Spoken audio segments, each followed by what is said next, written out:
Good morning. So I have another one of my little stories. Well, this one, years ago I met this woman. It was like at one of these women's group things. And when we were there, like just about everyone there said, "Oh my God, you could be sisters." She was younger than me. Like everyone said, "Oh my God, is this your little sister? Do you have a little sister?" And she had blonde hair, blue eyes, but they knew we weren't sisters because she was originally from the South. I think it was Georgia or Alabama. It's been years. But what happened was, she was a Southern woman that was married and then divorced, had no kids, and fortunately for her, she had an aunt, and the aunt had married a wealthy man, and they were older, and they owned an apartment in Manhattan.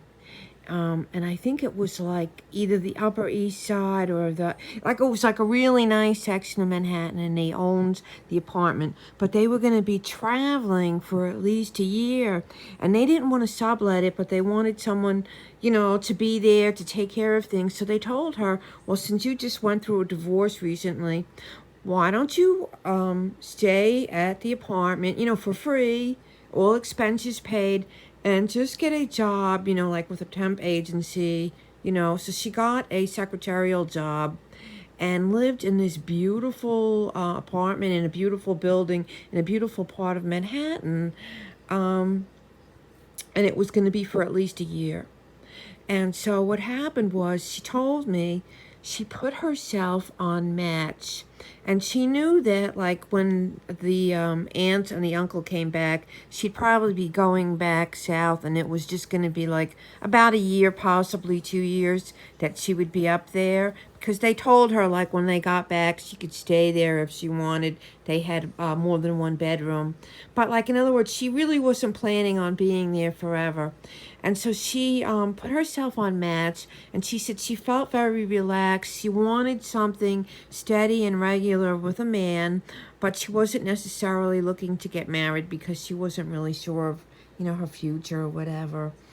And so she told me, like, that she was looking for like a long-term lover, basically, and that she chose a divorced man. He was like a father of two, and she said he seemed really nerdy, like he wore glasses, and he had a good job, but like he was like real nerdy, and he actually had a pocket protector for his dress shirt with the pens in it. And like real family man and old fashioned and everything. But she had a sense about him, and she was right. And she told me that, they went on a few dates, and he was like really polite and nice, but like she knew something was simmering underneath. And then she said after a few dates, she invited him back to the apartment, and she said, "Oh my God." Like once the glasses came off and the clothing came off, she said he was a real animal in bed.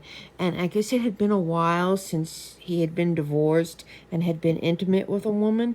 And she said it was like night and day, that he had like this uptight, sort of nerdy, conservative persona, real family man and old fashioned and everything.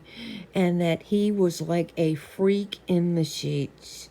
And she loved it. She thought it was absolutely awesome. And the man had years of pent-up passion that he started to unleash on her. And she loved it. She said, oh, wow, that she felt that, like, wow, she would even consider changing her plans for him. That's how good it was. And, what happened was he was really getting into it, and he was really like, I guess he was falling for her, really enjoying it and everything. And all of a sudden, he scared himself. He got scared and he freaked out, and he started like picking on her and finding things wrong. And ultimately, he scared himself and like ran away and hid. She felt bad a little bit, but then she said, well, we didn't do anything wrong. We're both consenting adults. We're both divorced. she wasn't putting any real demands on him. And he just seemed to like be unable to handle it emotionally. And I remember we were talking about adjustment disorder. I had posted something about that on my community tab, how he could not take the transition from being a married man with children to being divorced and alone for probably too many years to now being his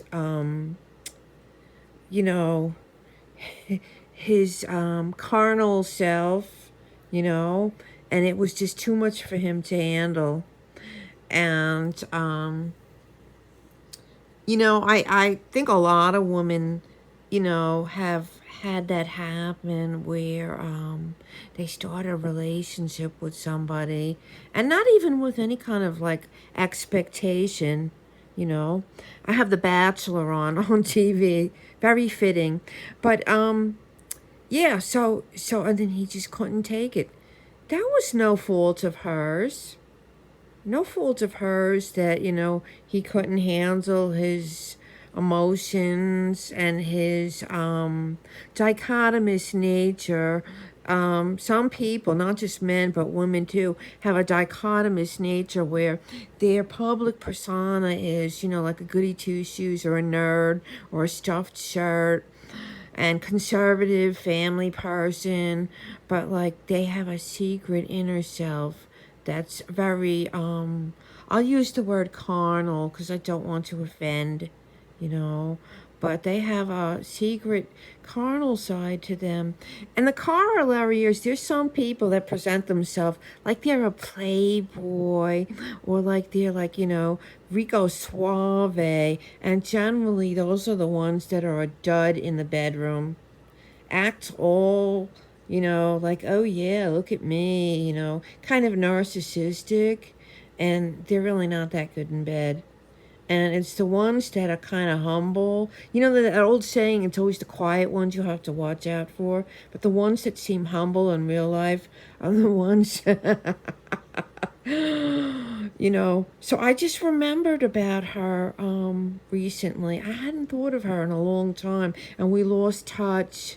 She probably went back south and remarried or whatever. But I remember, and she was so, I could see why that man went crazy over her. She was so open. She was like relaxed. She was open. She was feminine, and she was very comfortable to be around, not very judgmental at all. And a fun person, and the type of person that I could be a friend with. I don't like females that are judgmental or competitive or miserable. They're not happy within themselves. And when they have a friend that they see is happy and relaxed and open, they just can't stand it. They just can't stand your energy. I don't think that woman or myself or any other woman should change to please, like a Sophia Petrollo friend or, a lover that is, uptight or hasn't resolved their previous marital issues or anyone that's sort of not their authentic self. But I like the way she told the story. It was very, I don't know. It almost sounded like they were having an illicit affair, but they really weren't because they were both divorced and consenting adults or whatever. But his passion overwhelmed him and scared him. And she didn't seem bitter, though. She said, well, I wish him well, and that was that, and a shame, because she said they really clicked, but nothing she could do about it. So anyway, everyone, have the day that you deserve.